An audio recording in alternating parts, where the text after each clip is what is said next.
Natusulat hindi lamang sa tinapay na bubuhay ang tao, kundi sa bawat salita na nanggagaling sa bibig ng Diyos.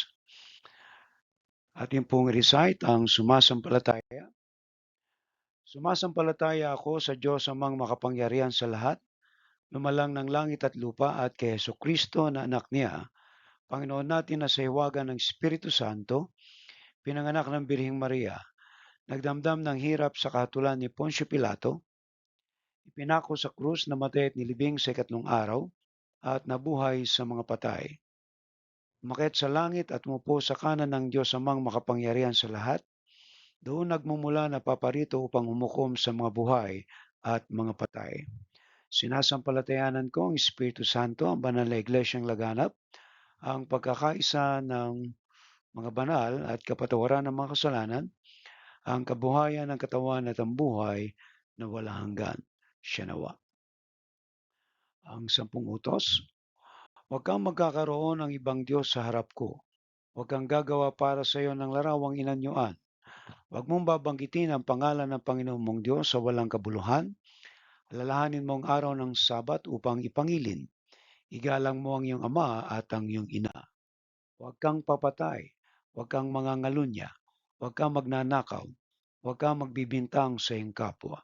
Huwag mong imbutin ang anumang bagay ng iyong kapwa. Pagpalain ng Diyos ang pagkabasa ng kanyang mga salita.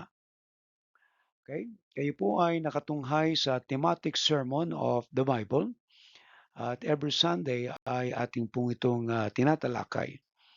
Ang thematic sermon of the Bible ay binubuo po ng the entire Bible mula Genesis hanggang Revelation. Noong nakaraan ay tinalakay po natin ang Old Testament, ang the law, composed of Genesis, Exodus, Leviticus, Numbers, and Deuteronomy. At ngayon naman ay dumako po tayo sa history.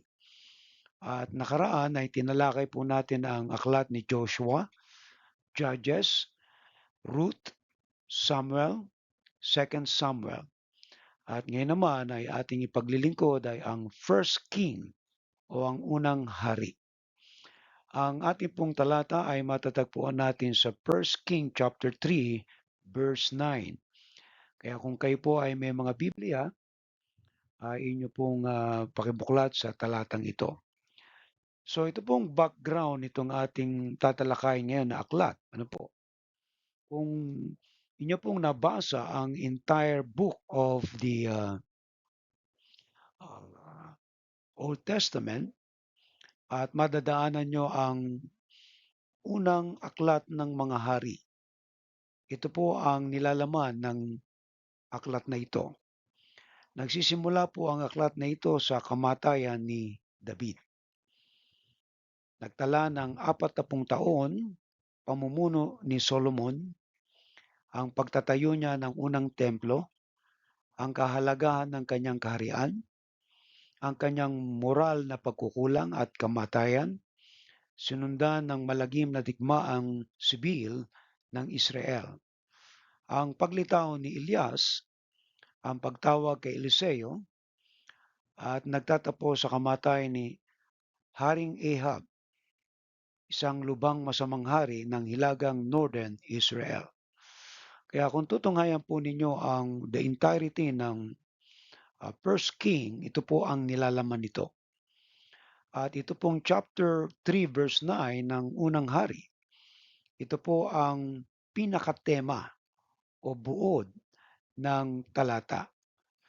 At dito po sa background natin, makikita natin na sa panahon ng paghahari ni Solomon ay meron pong 40 years of prosperity. It was during the reign of Solomon because of prayer for God's wisdom. So kung makikita po nyo ang Jerusalem na kung saan ay dito itinayo ang templo ng Israel. Gusto ni David na siyang magtayo nito pero hindi siya pinahintulutan ng Diyos na itayo ang templong ito. Bagkus, ang kanyang anak na si Solomon ang nagtayo nito, sapagkat si David ay maraming dugo na tinigmak, kumbaga pinatay na tao. Kaya't hindi siya pinahintulutan ng Diyos na siya ang magtayo nito, kundi si Solomon. Okay? So, tingnan po natin ang talata at tayo po ay dadako sa panalangin pagkabasa natin ng talatang ito. Bigyan po ninyo ako ng karunungan. Kailangan ko sa pamamahala at kakayahan kumilala ng mabuti sa masama. Sapagkat sino po ba ang may kakayahang maghari sa napakalaking bayang ito? Pagpalain ng Diyos ang pagkabasa ng kanyang mga salita. Tayo po ay manalangin at hilingin natin sa Diyos na maunawaan natin ang paksang ito na ating tatalakayin upang sa gayon ay magkaroon tayo ng karunungan patungkol sa salita ng Diyos. Tayo po'y manalangin. Dakila naming Diyos, nagpapasalamat po kami sa gabing ito ng pananambahan. Aming dalangin, Panginoon, ang aming mga espiritu, aming mga puso ay bukas na tatanggap ng iyong mga salita na amin pong tatalakayin ngayong gabi. At naway, bigyan mo kami ng pag-unawa o pangunawa sa paksang ito na aming mapag-aaralan upang ito ay aming may pamuhay. Inadalain po namin, Panginoon, na mga prinsipyo, aral na aming mapupulot ay aming maipamuhay upang kami, Panginoon, ay magkaroon ng kasaganaan. Ito po ang aming dalangin sa pangalan ni Kristo Jesus.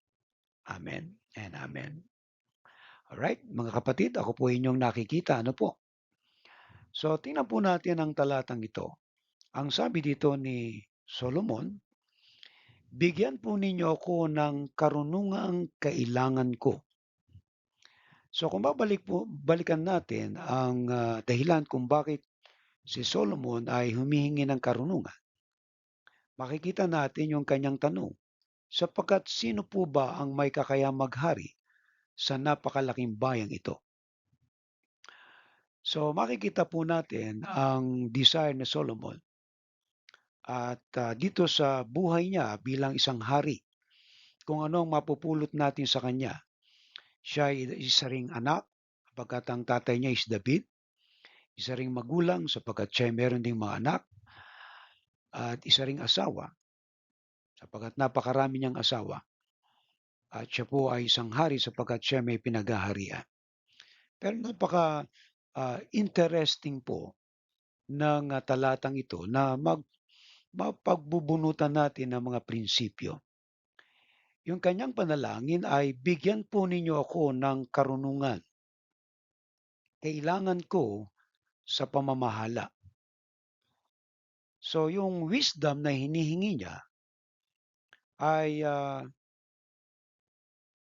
isang desire ni Solomon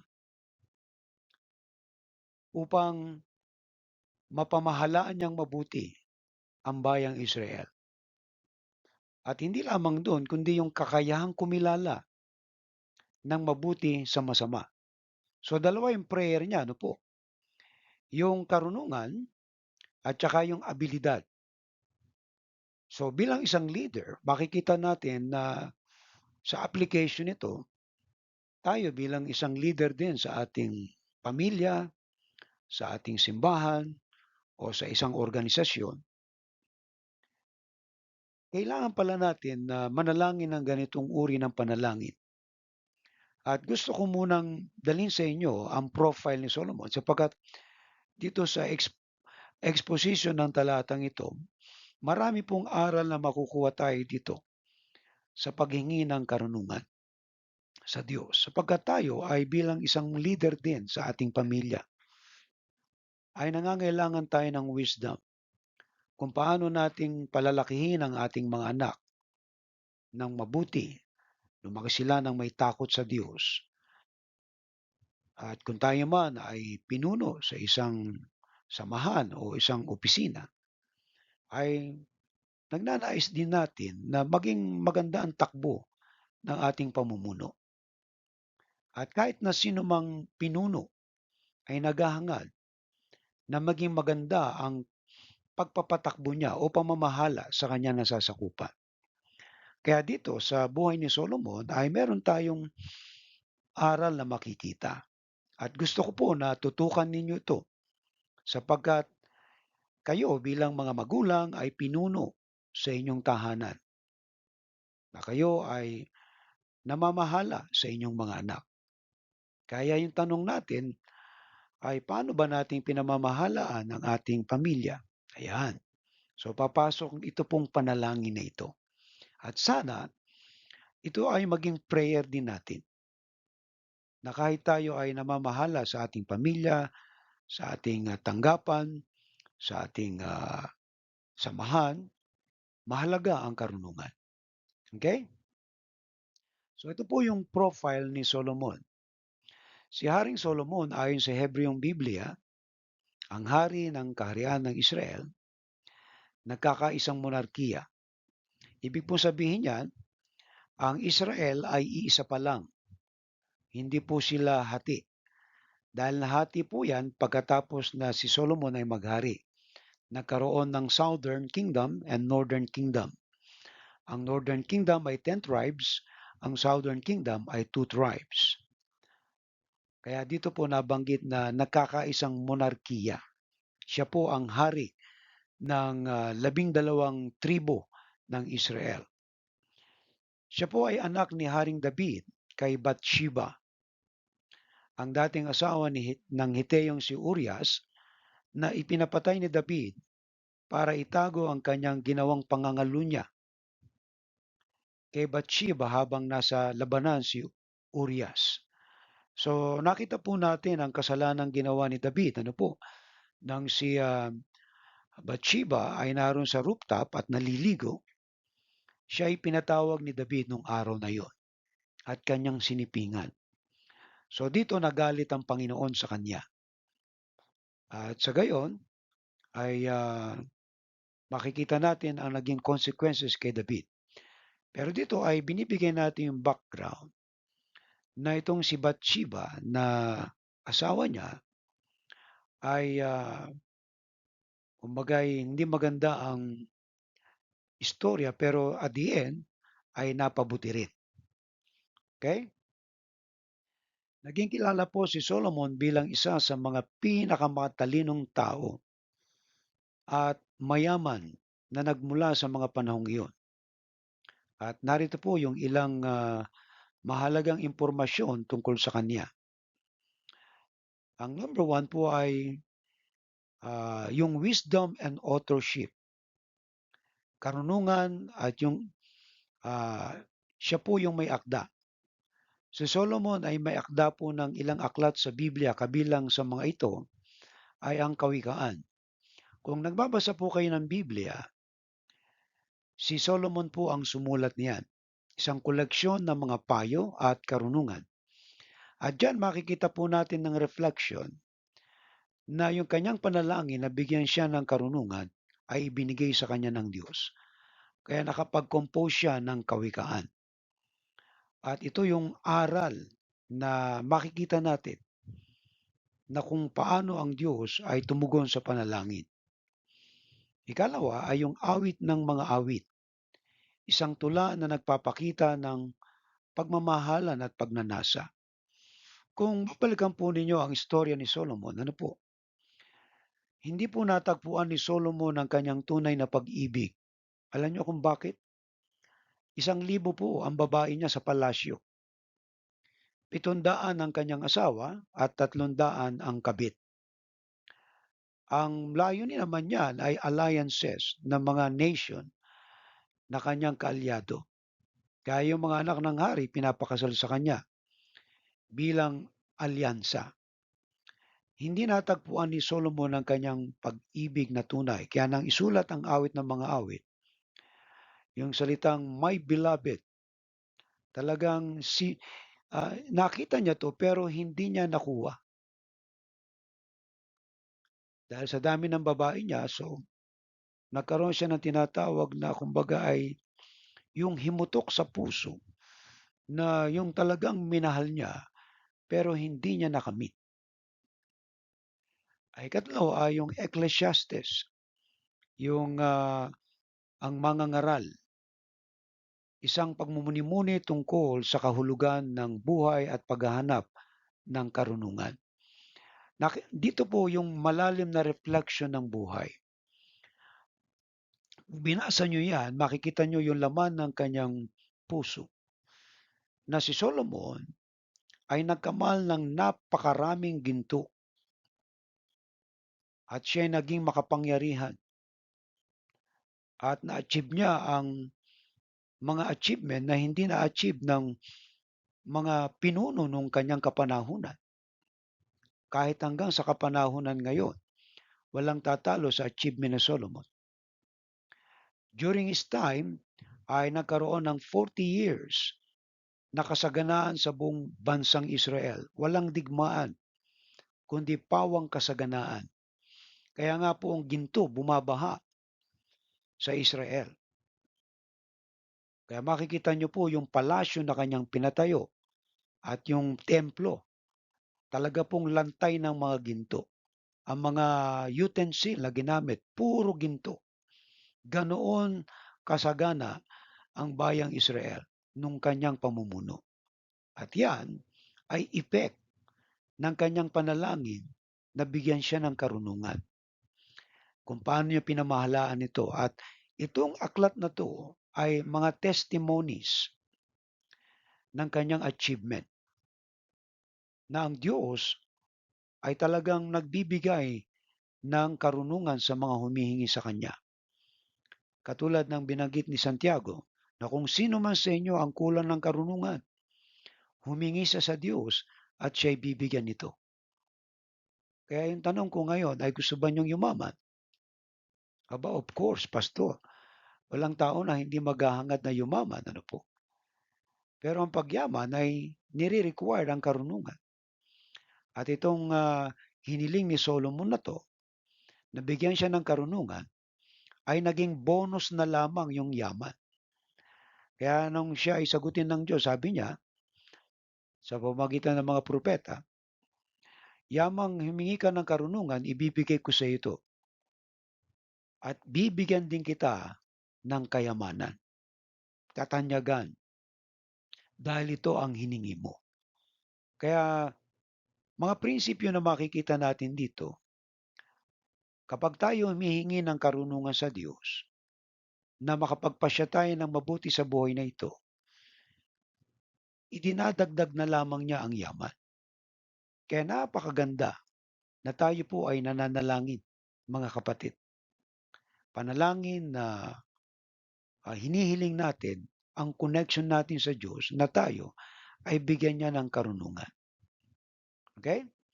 So yan po yung wisdom and authorship ni Solomon. Ikalawa, yung achievement and building projects. Itinatag ni Solomon ang maayos na estado sa Israel. Hinati nito ang bansa sa 12 pangunahing distrito na may makatarungan na sistema ng buwis.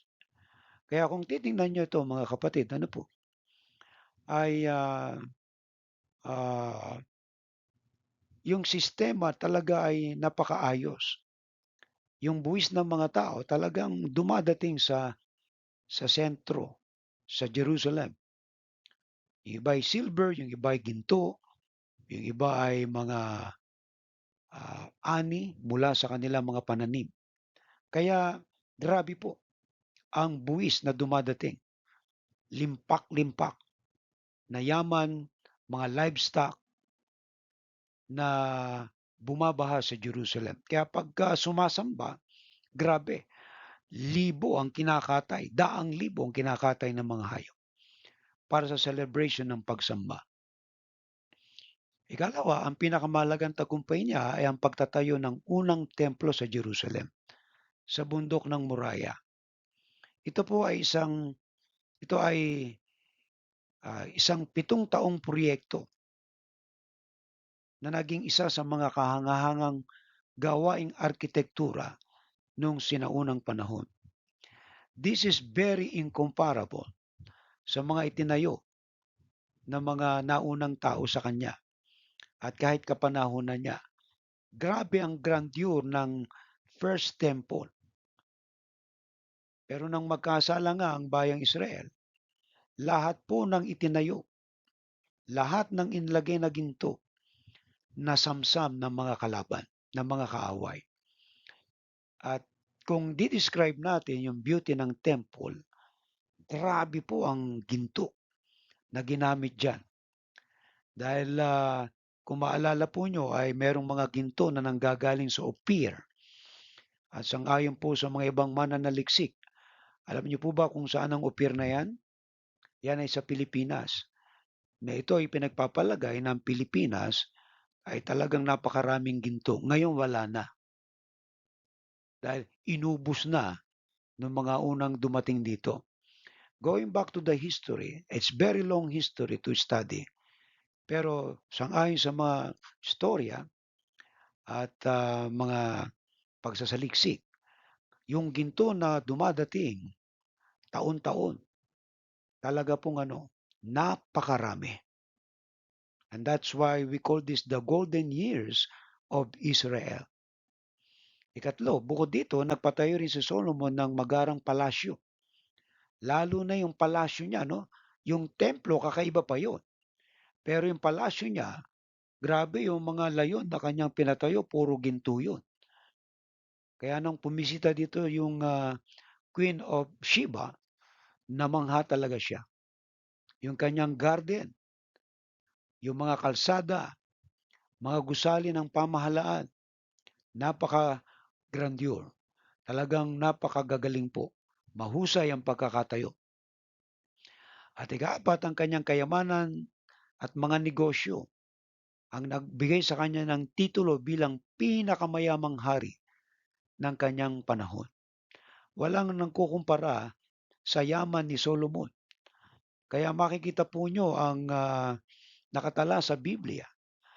At dito, sa kabila ng yaman na to, ay talagang walang pwedeng pumuno sa puso ng tao kahit na ano pang dami ng yaman na kanyang nakamit. Ang lahat ay walang kabuluhan, sabi niya. Kaya yung katlo, yung kanyang downfall and spiritual decline. Sa kabila ng kanyang karunungan, nagsimula ang pagbaksak ni Solomon na mag-asawa siya ng anak ni Paraon ng Ehipto para sa politikal na layunin.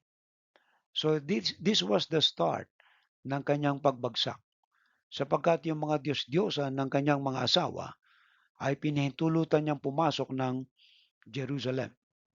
Kumbaga'y nagpagawa si Solomon ng mga templo para sa mga Diyos-Diyosang ito. Si Solomon ay may 700 asawa at 300 kabit. Marami sa kanila ay dayuhan ang nagdulot sa kanya ng pagkaligaw. Imagine mo sa dami ng asawa niya at kabit, talagang sasakit ang ulo mo niya. Sila ang nag-udyok sa kanya na sumamba sa mga Diyos-Diyosan at mga idolo na nagdulot ng paglayo niya kay Yahweh. So kaya malinaw ang Biblia, no? Yung pinagbabawal ng Diyos ang mga Diyos-Diyosan. Dahil ito ang nagpabagsak kay Solomon. Kaya tayo pinagbabawalan na wag lumuhod, sumamba sa mga Diyos-Diyosan na ginawa ng tao.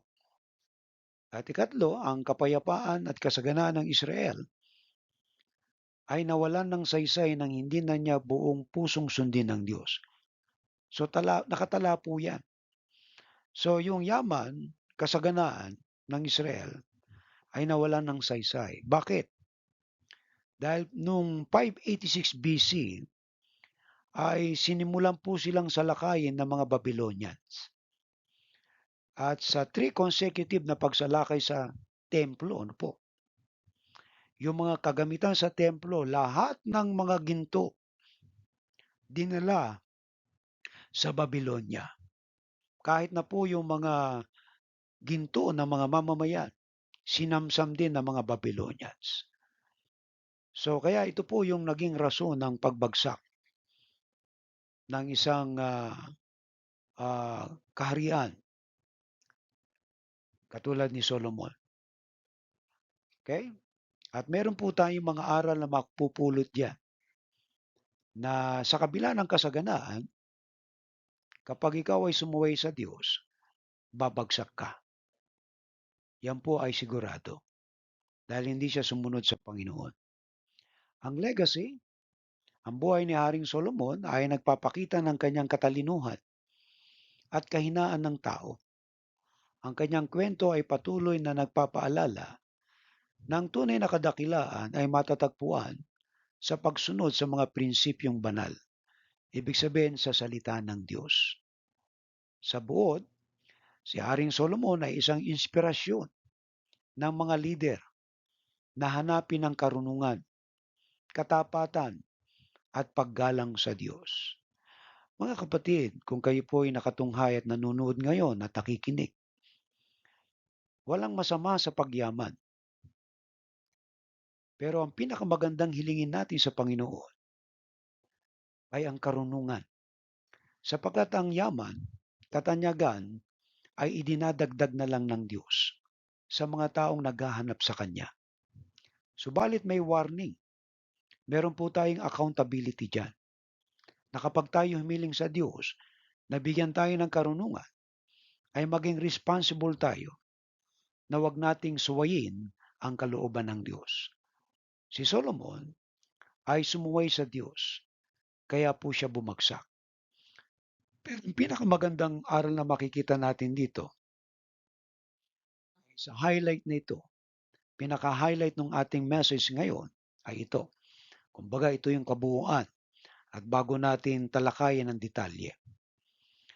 Ang tunay na karunungan ay nagsisimula sa paggalang at takot sa Diyos. Gusto mo bang maging marunong? Magkaroon ka ng paggalang at takot sa Diyos. Lahat po ng nagiging marunong may takot at paggalang sa Diyos. Kapag meron ka nito, ang Diyos ang magtataas sa iyo.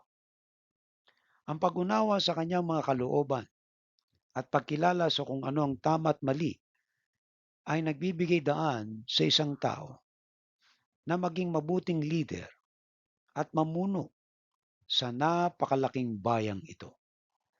Ganun po rin sa atin, ano po, na mga principle na mapupulot natin dito. So binigyan po na kayo ng highlight upang makita natin ngayon na ang taong nagiging tanyag, nakikilala, yumayaman, ay mayroong karunungan. At yan ay hiniling nila sa Diyos. At kung titingnan natin yung ibang mga nagiging tanyag, kilala at yumayaman, ay meron silang mga wisdom. At maaring itong wisdom na to ay kanilang hiniling din sa Diyos. Amen po. Dahil walang aksidente na nangyayari sa buhay ng isang tao. Okay? So pamagatan po natin ng karunungan sa pamumuno. Ayan. Kung ikaw ay isang tatay, isang nanay, isang teacher, o isang pinuno sa pamahalaan man o sa isang opisina, kailangan mo ng karunungan para mapatakbo ito ng maayos. Amen po, mga kapatid. At kaya nga itong pamagat ng paksa natin ngayon ay yung karunungan sa pamumuno. Ano bang kailangan nating karunungan sa pamumuno sa ating pamilya, sa ating tanggapan, sa ating organisasyon? Ano bang karunungan ang kailangan natin? At gusto ko na i-analyze natin yung talata na ating binasa kanina. Ano po? Ang tanong diyan ay ano ba ang kahulugan? Ano ba ang kahalagahan ng karunungan? Hiniling ni Haring Solomon sa pamamahala ng kanyang kaharian sa pamamagitan ng kanyang panalangin. Sa First King o Hari 3:9, ano ba yung importansya at yung value nito? Alam niyo po yung value nito, nakapaloob sa pagiging epektibo at matalinong pinuno. So bilang pinuno, bilang isang leader, para maging effective ka, at matalinong pinuno. Okay? Kinakailangan makapagpasya at mamuno ng wasto at makatarungan. So in other words, yung sense of justice, pagka tama ang pamumuno mo, ang pagpapasya mo, makatarungan ka, ay matalino kang pinuno. Walang magagalit sa iyo. Amen. So ito yung value na panalangin hiniling niya para maging wasto ang kanyang pamumuno. So merong mga pinuno na kurap, kaya hindi maganda ang sense of justice nila sa pamamalakad ng mga tao. Kaya yung prayer ni Solomon, bigyan siya ng karunungan. Ibig sabihin nito, wala siyang aapakan tao, wala siyang masasalantang mga tao, wala siyang papatayin, kundi wasto at makatarungan ang kanyang pamamahala sa kanyang nasasakupan. Amen. So wala itong pagkakaiba sa basic unit ng ating society sa pamilya. Wala tayong tinatawag na favoritism sa ating mga anak at wala din tayong iniitsipwera, kundi yung sense of justice na tayo pantay-pantay kung tumingin at mamahala sa kanila. Isang prinsipyo yan dito sa talatang ito na ating tinatalakay. Yung pagiging effective at wise na pinuno o magulang o leader o teacher o ano pa mang katungkulan mo na meron ka na pinamamahalaan mo. Okay? Ito yung prayer para makapagpasya tayo ng tama. At yan ay napatunayan. Naalala niyo po ba si Solomon ay meron pong dalawang nanay na nag-aaway sa isang bata, sa isang sanggol. Yung dalawang kwento ay kwento nitong dalawang nanay na to. Namatay yung anak nitong isa dahil nadaganan niya. Ay kinuha niya itong anak nitong isa na buhay. At nung kinukuha na sa kanya, ay itinatanggi niya, yun daw ang anak niya. Kaya nagpunta sila sa hari at doon napatunayan ang katalinuhan ni Solomon. Sabi nung isang nanay, kasi sabi ni Solomon, hatiin ang dalawang bata at ibigay sa dalawang nanay na yan. Ay sabi nung isang nanay, wag po, wag po. Isa naman, sige po, hatiin natin. Nakita ni Solomon, itong tao na gustong hatiin yung baby, hindi niya anak to. At yung isa na nagsabi na wag po, bigyan na lang po sa kanya para mabuhay. So ito yung nanay na tunay na merong pagmamahal. Kaya makikita natin yung sense of judgment, may justice, at saka matalino. At doon, practical po yan. Yan ang wisdom. Yan ang karunungan na nagmumula sa Diyos. Alright? So, ikalawa, paano makakatulong ang kakayahang kumilala ng mabuti sa masama? Sa pamamahala ng isang bansa o kaharian, ayon sa kahilingan ni Haring Solomon.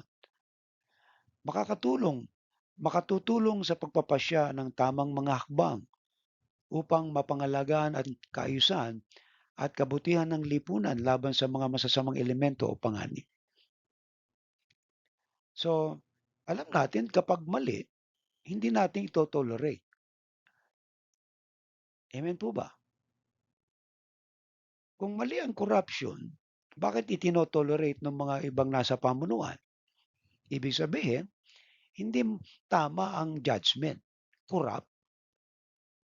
Pero kung alam mo na mali, pinahintulutan mo pa, so wala kang tamang judgment. Nagigets niyo po? Kung mali, hindi mo tinotolerate. Alam na mo na masama ang drugs na ipinapasok sa bansa. Masama ang mga bisyo, mga sugalan. Pero bakit may mga lungsod na inaalaw ang sugalan? Nakapapasok ang mga drugs, mga illegal na gawain. You know why? Because the leaders are corrupt. Ito po yung mga pinuno na nasusuhulan. Kaya bulok ang lipunan dahil sa mga pinunong 'to.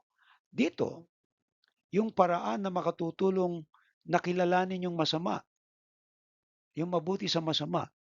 Kung meron nito ang mga namumuno, palagay ko'y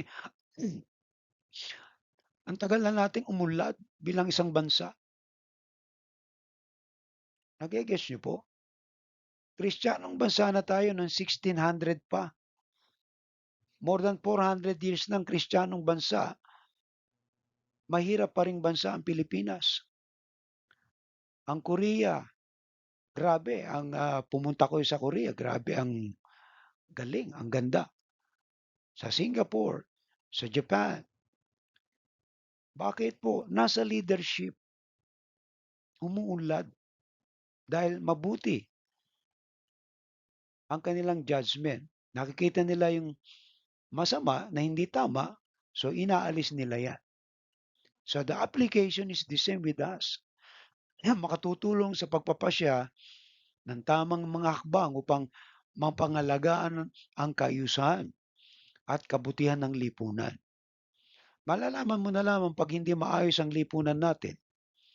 Kapag ang mga drugs ay naglipa na, ang mga sugalan naglipa na, sa halong na trabaho ang binibigay kundi mga bisyo at sugal. Ibig sabihin, hindi maayos ang namumuno. Corrupt. Nagigets niyo po. Okay? Bakit mahalaga ang tanong ni Haring Solomon sa unang hari, 3:9? Tungkol sino ang may kakayahang maghari sa napakalaking bayang ito. Tingnan niyo po yung reason, bakit mahalaga. Sapagkat nagpapakita ito ng pagkilala sa kahalagahan ng tamang pamamahala at liderato sa pagharap sa mga hamon at responsibilidad na kaakibat ng pagiging pinuno ng isang malaking bayan o bansa. So dito, tinitingnan po natin yung prinsipyo ng pamamahala na may karunungan. Kung liliitan natin, doon na lang sa pamilya natin. Paano ba tayo namamahala sa ating pamilya? Okay? So, merong tamang pamamahala sa mga hamon at responsibilidad na nakaakibat dito. Sa ating pamilya, hindi lang tayo nag-aanak, pakainin mo tapos wala na. Hindi mo na tinuruan. Mga kapatid, pag mababasa po niyo ang kawikaan, si Solomon were instructed by his father David. Nakinig siya sa aral ni Haring David. Kaya pag tinignan po niyo yung 1 King 3:9, grabe po yung reflection na talagang ito pong si Solomon ay natuto. Yung kanyang connection sa Diyos, kasi meron na siyang responsibility. Hindi ko kakayanin to. Kaya sabi niya, bigyan mo ko Yahweh ng karunungan para ma-distinguish ko ang masama sa mabuti. Amen. So ganun din tayo sa ating mga pamilya, ating mga anak. Kapag hindi natin sila naturuan ng tama at hindi nila ma-distinguish kung ano ang tama sa mabuti at kung ano ang mabuti sa mali, magkakaroon ka ng regret dyan. Kaya maaga pa lang, ay turuan na natin yan.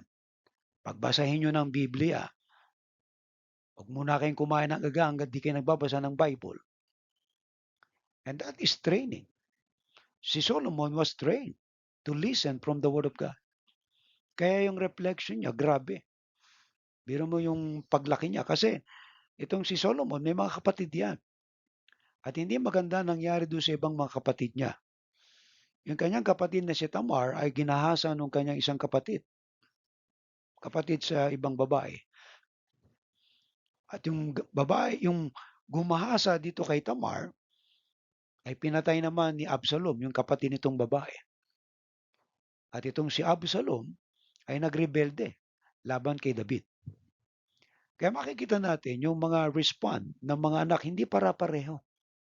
Walang pagkakaiba yan sa pamilya, sa bansa. Sa pamilya, basic na lang. Hindi lahat ng mga anak natin para-parehong paglaki. Pero matututo yan kapag yan ay binigyan mo ng instruction. Magbasa kayo ng Bible, sumamba kayo. Yan ang pinaka-the best na may tuturo nyo sa inyong mga anak. Pag hindi sila natuto sa salita ng Diyos, iba ang nagturo sa kanila. At huwag kang magtataka kung makikita mo na lamang yan, nasa inuman, nasa barkada. Nagigets niyo po? Sa halip na nag-aaral na mabuti, naroon sa barkadahan, nagbibisyo na batang-bata pa. Pero nagpapasalamat ako sa nanay ko sapagkat ako'y tinuruan niya na magbasa ng Bible. Hindi niya kaya akong masuweto nung ako'y kabataan pa. Kasi ah, talagang ano po, apat na taon ako sa high school. Ewan ko kung meron akong natutunan. Pero isang bagay lang ang aking natutunan ay yung magbasa ng Bible at makilala ko ang Panginoon. At doon ako nagsimula talagang mag-aral na mabuti. Pero nahirapan po ako sa pag-aaral kasi yung aking background sa education ay talagang walang-wala, zero eh. Imagine mo, papasok ka sa school, bago kayo pumasok sa school, mga ka-classmate mo, naroon kayo sa sa may tindahan at naroon kayo nagiinuman.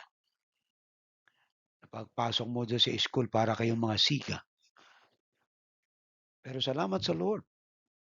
Kasi nung magsimula akong magbasa ng Bible, doon ko nakita ang importansya ng salita ng Diyos at gusto kong matuto pa. Yun ang aking desire. At nagbigay naman ang Diyos ng pintuan hanggang ako'y makapag-aral sa isang Bible school. Libre, lahat. Imagine mo, from education to dormitory hanggang pagkain, lahat libre. Maliban lamang ng sabon at toothpaste. Yan ay biyaya ng Diyos. Right? Kaya pag tayo humingi ng karunungan sa Diyos, ibibigay ng Diyos sa atin yan. Kasi yun nga ang gusto ng Diyos na makita mo na may sa puso mo. Bakit? Kasi makapagpapasya ka ng tama sa buhay mo at hindi ka magsisisi sa huli. Amen po. Kaya bilang pinuno ng ating tahanan, ang karunungan ng pamamahala ng mula sa Diyos yan. Kung namumroblema ka sa iyong mga anak, namumroblema ka sa iyong opisina, sa iyong bayan, ay talagang connection sa Diyos ang pinaka-importante, yung hihingi ka ng karunungan sa Kanya. At ang Diyos ay hindi magkakait at ibibigay niya ito sa iyo. Amen. So, kayo ba'y nakikinig? Kitang-kita nyo na ako, no? Okay? So, ito ay bagong application ng PowerPoint ito. Yung aking OBS ay hindi mag-operate kaya sinip ko. I try it, pero okay naman. Ngayon, pag-upload nito kung magkakaigi tayo. Alright. So, anong aral natin dito ngayon? Ang mahusay na pamumuno ay may karunungan ng Diyos. Kapag nakakita ka po ng mahusay na gobyerno, may karunungan ng Diyos. Maayos na pamilya, may karunungan ng Diyos. Yung mga anak ay sumusunod, may karunungan ng Diyos. Amen. Okay? So mabilis na po tayo. Ang karunungan sa pamumuno ay may dalang kasaganaan at kapayapaan. Wow. So maganda pala yung magkaroon ng karunungan sa pamumuno. At kung titingnan natin ang istorya ni Solomon, ito yung prayer niya. Bigyan mo ko ng karunungan sa pamamahala ng bayang ito. Yun ang kanyang prayer. At nung siya mag-pray ng ganun, sabi ng Lord, yamang humingi ka ng karunungan at hindi ka humingi ng kapangyarihan o kayamanan, ibibigay ko na rin sa iyo ang mga bagay na yan. You see, what is important to God? Yung humihingi tayo ng wisdom, karunungan mula sa Diyos. At doon, nagiging tama ang ating pagpapasya sa buhay. Hindi natin kinakaligtaan na magpuri, magpasalamat, sumamba sa Diyos sa buhay na ito. Kaya yan ay ibinibigay ng Diyos sa atin. Amen. So ito yung ating tema. Ang karunungan sa pamumuno ay may dalang kasaganaan at kapayapaan. Ano ang kailangan sa pamumuno? So, lahat po ng tao ngayon, pag titingnan natin, may mga tao, they wants to be a leader. Kasi pagmamalaki nila, meron silang karanasan, meron silang edukasyon. Pero kung titingnan natin, yung prayer ni Solomon ay kakaiba. Ang training niya ay yung makinig ng salita ng Diyos kay David. At ito yung mga application and principle na ating titingnan at i-apply sa ating buhay. Okay? Marami po tayong mga edukadong mga leader sa bansa. Yung iba'y tapos pa nga ng mga Harvard doctorate program. Pero tingnan niyo po ang bansa. Dahil sa sobrang ng talino, sumobra na rin ang pagnanakaw sa bansa. Kaya hindi po yung edukasyon, karanasan, kundi ang connection sa Diyos ang tunay na magpababago sa ating lipunan. Ganon din sa ating pamilya. Yung karunungan ang dapat nating hilingin sa Diyos upang mapamahalaan natin ng mabuti ang ating nasasakupan. Kaya yung prayer po, napakahalaga po niyan para sa atin. Kaya kung kayo nananalangin, bigyan kayo ng Diyos ng karunungan, abay napakaganda niya para pangunahan ang inyong pamilya, pangunahan ang iyong nasasakupan, pangunahan ang iyong organisasyon, pangunahan ng simbahan o pangunahan ang bansa. Yan ay kinagigiliwan ng Diyos, sinasagot ng Diyos yan. Okay? So, ang tanong natin ngayon, ano ang kailangan sa pamumuno? Okay? Ano po bang kailangan? Ay, dapat ba ikaw ay edukado? Dapat ba ikaw ay matapang na pinagmamalaki ng mga tao ngayon? Buo ang loob. Hindi po yan ang kailangan ng tunay na mamumuno sa isang bansa. Ang kailangan po natin ay yung connection sa Diyos na humihiling ng karunungan mula sa Diyos. Kung ganito ang magiging pinuno sa bansa, ay ang tagal na po nating umasenso. Yung mga hinahanap po natin ngayon ay yung mga edukado, yung mga matatapang, sabing mga buong loob, pero wala naman takot sa Diyos. Wala po ring mangyayari. Alright? So ano ba yung kailangan sa pamumuno? Number one, sabi dito, ang hiniling na karunungan ni Haring Solomon. So ito po yung prayer ni Solomon. At sa atin, kailangan po natin na humiling ng karunungan sa Diyos. Ang 1 King chapter 3 verse 9, hiniling ni Haring Solomon ang karunungan mula sa Diyos para sa pamumuno. Ipinahayag niya ang kanyang pangangailangan na maging matalino at marunong sa paghahari upang makilala ang tama sa masama. You see? So yung prayer niya ito.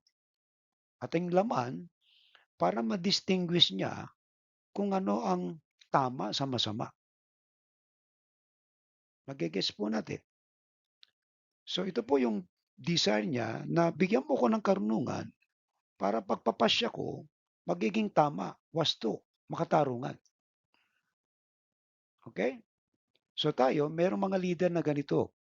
Ang leader natin ay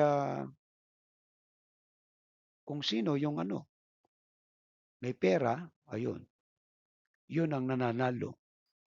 Kung sino yung pwedeng maglagay, yun ang nananalo. So kaya, ang epek, babalandra sa mga tao. Pero si Solomon kakaiba po, eh. Yung prayer niya, "Bigyan mo ko ng karunungan." Eh, grabe po yung ginawa niya sa Israel. Kaya nga sa loob ng 40 years, ang tawag natin diyan, golden years. Grabe po talaga ang ginto, bumabaha. At yung livestock, grabe ang mga buwis na bumabaha. Bakit? Kasi tama ang kanyang pamumuno, merong karunungan. Yung kanyang ginawa ng distribution ng ano ng 12 tribes sa 12 district na every tribe kasi may kanya-kanya silang ani at yun ay binubuwis nila sa Jerusalem at ginagamit naman sa pagsamba. Kaya pag nagkaroon sila ng worship o tinatawag nating Day of Atonement, yung paghahandog kay Yahweh, ang piyesta ay hindi lang inaabot ng 1 linggo, 2 linggo. Talagang 1 buwan, grabe. Grabe ang kanilang celebration. Dahil sa baha ang mga provision ng Diyos, yung yaman ng mga livestock, ganun din ang ginto. Kaya masagana ang mga tao nung kanyang kapanahunan. Pero kapag ang isang bansa ay naghihirap at mga tao ay naghihikahos, makikita natin kung anong uri ng pinuno na meron tayo sa bansa. Ibig sabihin, wala pong karunungan mula sa Diyos, kundi karunungan ng tao. Mga nagtapos yan, edukado, at ang karunungan ay manglamang ng kapwa kung paano magnanakaw sa gobyerno, kung paano iisahan ang pamahalaan ng mga tao. Okay? Tumutok siya sa espiritual na pamamaraan ng pamumuno. Ito yung kanyang tinutukan.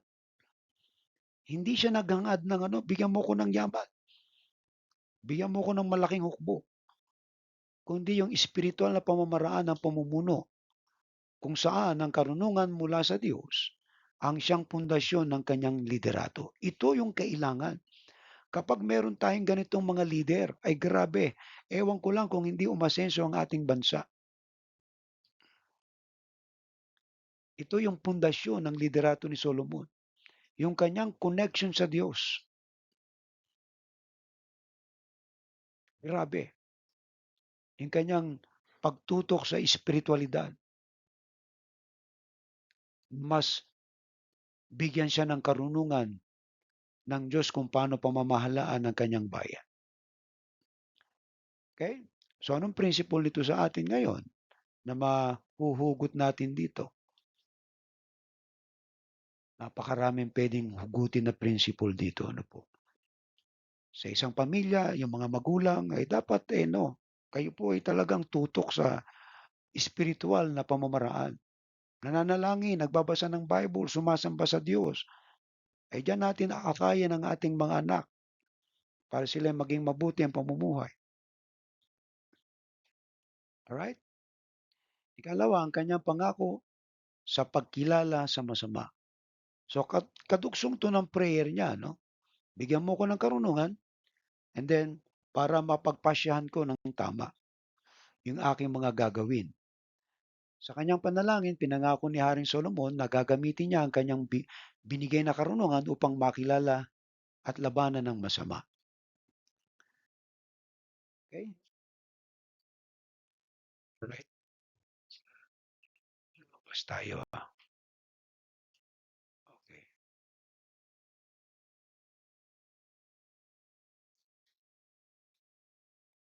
Hindi ako makabalik Okay.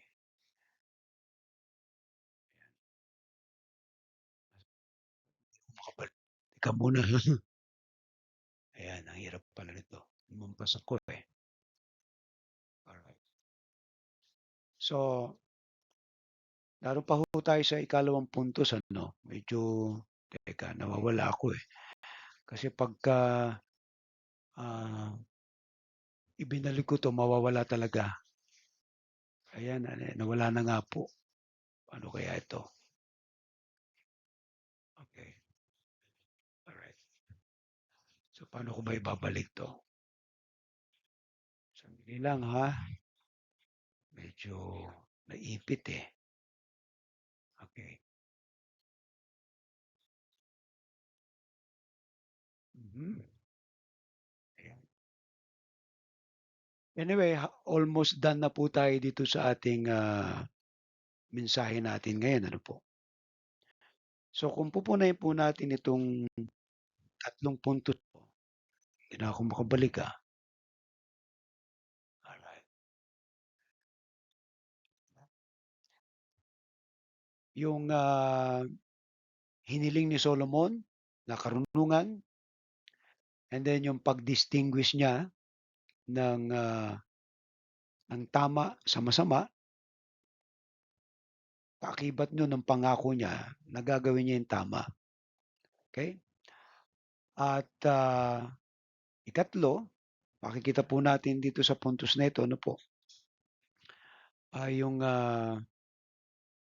pamumuno ng Diyos sa kanyang buhay. Kapag ang Diyos ang namumuno sa'yo, eh, malamang maganda rin yung pamumuno mo, alright? So, nangangahulugan lamang na itong ating, pamumuno sa ating pamilya, organisasyon, simbahan, na kinakailangan saklawan higit sa lahat ng connection sa Diyos para maging matagumpay ang ating pamamahala. So, itong principle na makukuha natin dito ay merong conclusion. At ang conclusion nito, sa ating paglilingkod bilang mga pinuno, pinuno sa ating pamilya, sa organisasyon, sa simbahan man yan o sa isang bansa, mahalaga ang maghanap ng karunungan mula sa Diyos at gamitin ito na may kahusayan at katapatan. Lalahanin natin na ang tunay na pamumuno ay hindi lamang tungkol sa kapangyarihan, kundi higit sa lahat tungkol sa paglilingkod at pagkilala sa kagustuhan ng Diyos para sa ating pamilya o simbahan at sa ating mga nasasakupan. Mga kaibigan at mga kapatid, kung kayo po ay nakikinig at meron kayong natutunan ngayon, maganda po na ito'y ating may pamuhay. May apply natin. At katulad ng binanggit ni Solomon, bigyan mo ko ng karunungan para pamahalaan ang napakalaking bayang ito upang ma-distinguish niya ang mabuti sa masama, ang tama sa masama. At yung reason niya kasi napakalaki ng bayang ito na hindi ko kakayanin. Sinong may kakayahan? Yan ay pagkilala lamang na ang Diyos ang namumuno sa Kanya. Gusto niyang siya'y pangunahan ng Diyos. Kaya ito ay principle din sa atin. Kahit sa ating pamilya na tayo ay pamunuan ng Diyos. Kaya dapat humiling tayo sa Panginoon sa panalangin na bigyan niya tayo ng karunungan.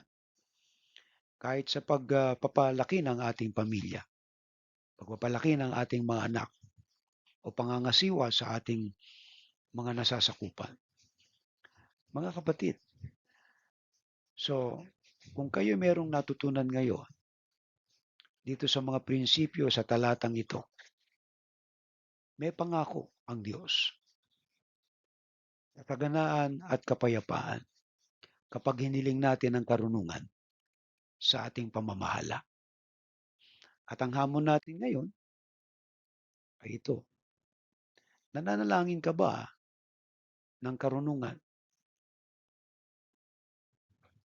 Napakaganda po na mag-pray tayo ng bigyan tayo ng karunungan ng Diyos. Paano natin papalakihin ang ating mga anak? Napakahalaga ng nananalangin. Ipinapanalangin ng mga anak na akayin sila sa tama pananampalataya. Bigyan sila ng karunungan. Kaya nga po, yung pagbabasa ng Biblia ay aking ini-encourage sa inyo na turuan ninyo ang inyong mga anak magbasa ng Bible. Hindi TikTok ng TikTok ang pinagagawa. May entertain sila, o okay yan. Pero hindi. Iba ang epekto. Pero kung pinagbabasa mo ng Bible yan, natututo yan, tatalino pa yan. Magkakaroon ng takot sa Diyos. Okay? At ikalawa nating hamon, kaya mo bang kilalanin ang masama at supilin ito?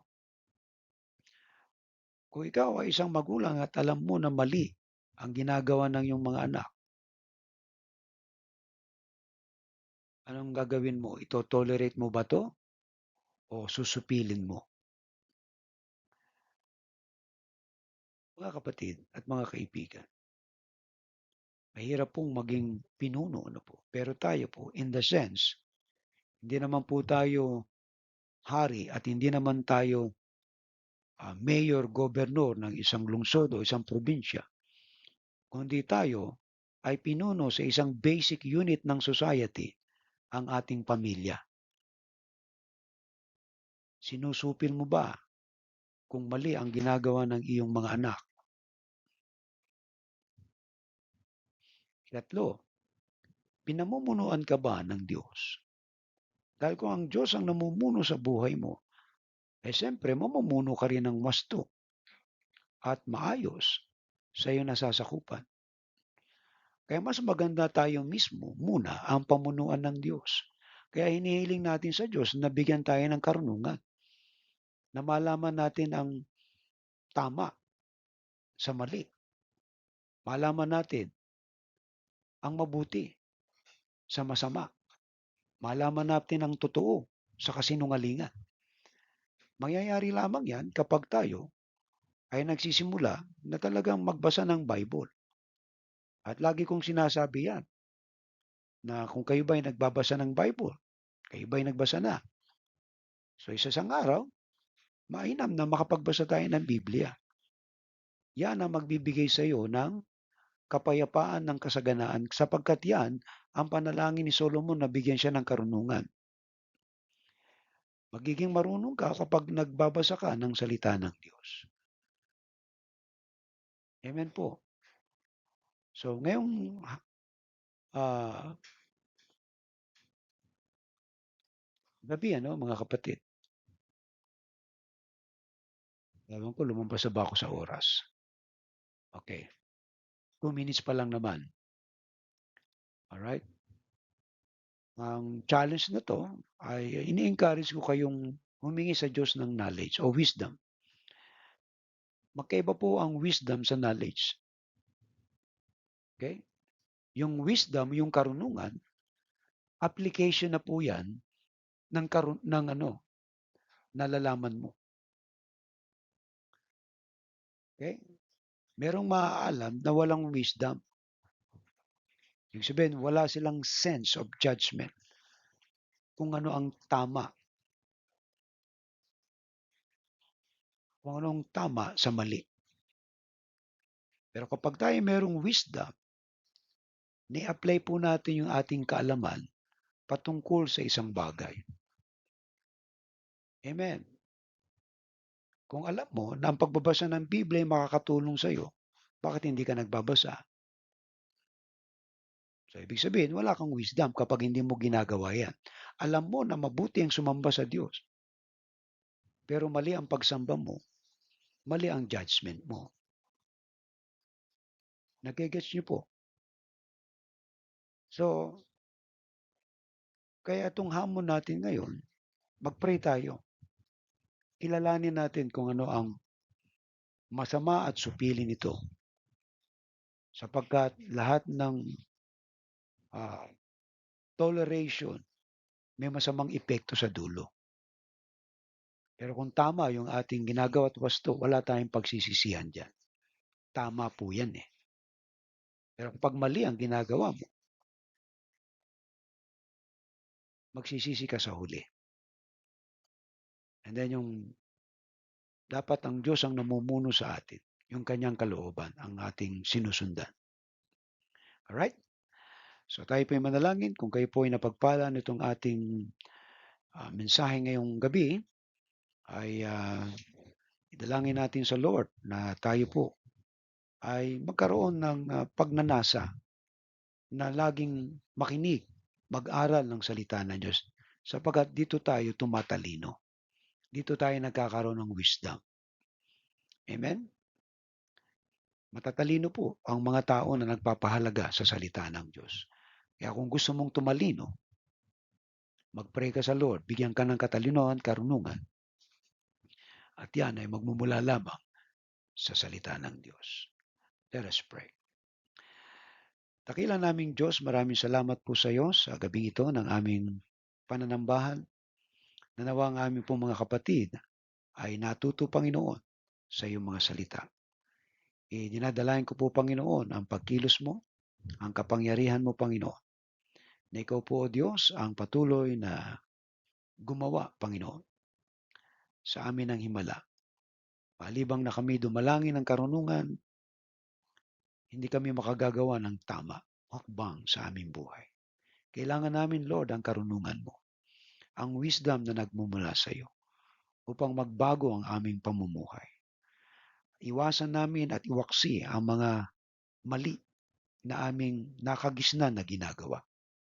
Tulungan mo kami na maramdaman namin at masense namin ang tama, yung totoo at mabuti para sa amin. Aking dinadalangin, Panginoon, ang aming mga kapatid na nakikinig ngayon, na naway patuloy na pahalagahan nila ang salita mo, Panginoon, upang mapabuti ang kanilang buhay. Pagpalain mo po ang bawat isa na nakikinig, Panginoon. Ito po ang aking dalangin sa pangalan ni Jesus. Amen and Amen. Okay? So mga kapatid, kung kayo po ay napagpala ang ating pong tithes and offering, so you can send your tithes and offering through my GCash sa 0991-813-3334. Hindi kinakailangan malaki, pero ito po ay isang practice. Kung naniniwala ka na kapag nagbigay may babalik sa iyo, tama pong desisyon yan. Tandaan po natin, kapag walang lumabas sa iyo, walang babalik sa iyo. Pag wala kang itinanim, wala kang aanihin. Lahat na nagtatanim, umaani. Kaya kung gusto mong umani, magsimula kang magtanim. Hindi kinakailangang malaki. Dapat mula sa puso. Kaya ini-encourage ko po kayo. Huwag pong maging kuripot. Okay? Huwag maging bato. Sapagkat ito ay turo din sa atin ng Biblia na matuto tayong magbigay ayon sa pasya ng ating puso. Amen?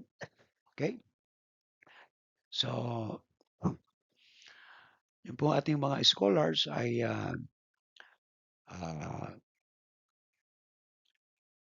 meron pong release ng kanilang mga allowance today. Ano po? Kung hindi ngayon o bukas.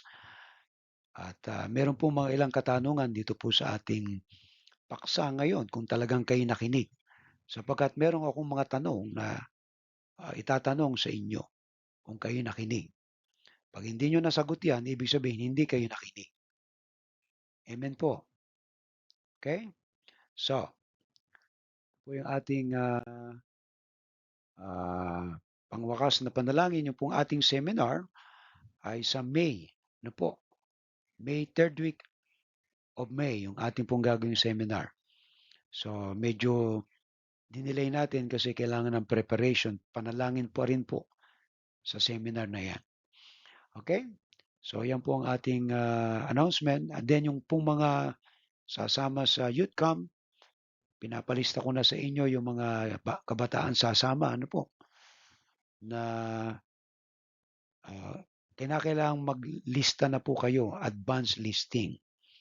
Sapagkat yan ay first come, first serve po yan. At kung hindi tayo aabot ng 40 or 50, so okay lang. Mahalaga, maabot natin yung quota ng at least mga 40 to 50. Okay? So sa ating pong pagwawakas na panalangin, awitin po natin ang ating doxology. Praise God from whom all blessings flow. Praise Him, all creatures here below. Praise Him above, ye heavenly hosts. Praise Father, Son, and Holy Ghost. Amen.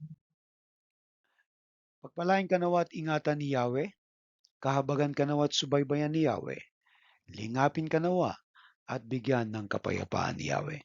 Tatlo pong amen. Amen.